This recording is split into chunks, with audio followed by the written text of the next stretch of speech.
বাঁকুড়ার তীব্র গরমে চ্যালেঞ্জ নিয়ে অর্কিড চাষ করে দুর্দান্ত ফুল ফুটিয়ে তাক লাগিয়েছেন এক ব্যক্তি। পাহাড়ের ভেজা ভেজা স্যাঁতস্যাঁতে আবহাওয়ার ফুল দিব্যি ফুটেছে বাঁকুড়ার এক শিক্ষকের বাড়ির বাগানে। বাঁকুড়ার যোগেশপল্লীর বাসিন্দা নির্মাল্য ঘোষ পেশায় পণ্ডিত রঘুনাথ মুর্মু আবাসিক বিদ্যালয়ের একজন শিক্ষক। পারিবারিক সূত্রে দাদু এবং বাবার পর বাগান করার শখ ছোট থেকেই।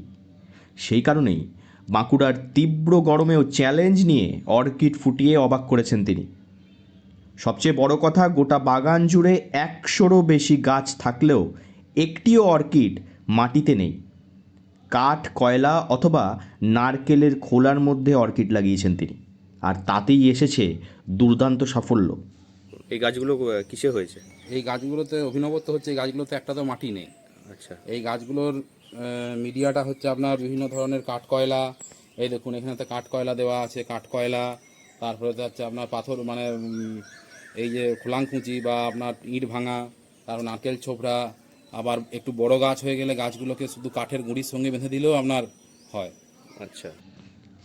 বসন্ত এবং শরতে দেখা যায় এই পাহাড়ি ফুলগুলি।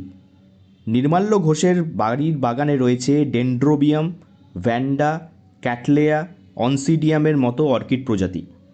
শিক্ষক নির্মাল্য ঘোষ জানান, তার দাদু সুধাময় ঘোষ বাইরে থেকে এনেছিলেন অর্কিড। তারপর থেকেই বাড়িতে শুরু হয় অর্কিড লাগানো। এই বছরও যথেষ্ট ভালো ফল পেয়েছে ঘোষ পরিবার।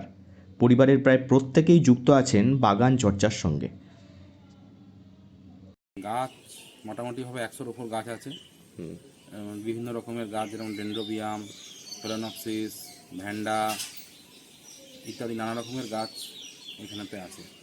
তো সারা বছরই মানে আপনার ফুল দেয়, তবে এর মেনলি যে সিজন সেটা হচ্ছে আপনার এই বসন্তকাল এবং শরৎকাল।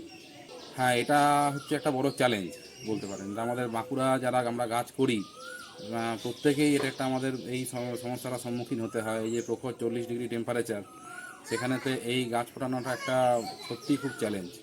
এবং সেখানেতে এটা ওই অ্যাটমসফিয়ারটা সৃষ্টি করে একটা ঠান্ডা মতন যেটা আসে আর কি, সেই ধরনের ঠান্ডা আবহাওয়া তৈরি করে আমাদেরকে গ্রিন নেটের মাধ্যমে তো এটা করতে হয়। আচ্ছা। ঘর সাজানো এবং বিভিন্ন অনুষ্ঠানের উপহার হিসেবে বেশ জনপ্রিয় অর্কিড ফুল।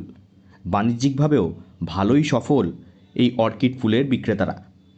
তবে বাঁকুড়ার তীব্র গরমকে নিয়ন্ত্রণে রেখে এক প্রকার কৃত্রিম পরিবেশ তৈরি করেই এই ফুল ফোটানো সম্ভব। দিতে হয় প্রায় 3 বার করে জল। শিক্ষকতার পাশাপাশি রঙিন অর্কিডের মায়াজাল সৃষ্টি করে নজর কেড়েছেন নির্মাল্য ঘোষ। বাঁকুড়া থেকে নীলাঞ্জন ব্যানার্জির রিপোর্ট, লোকাল 18 বাংলা।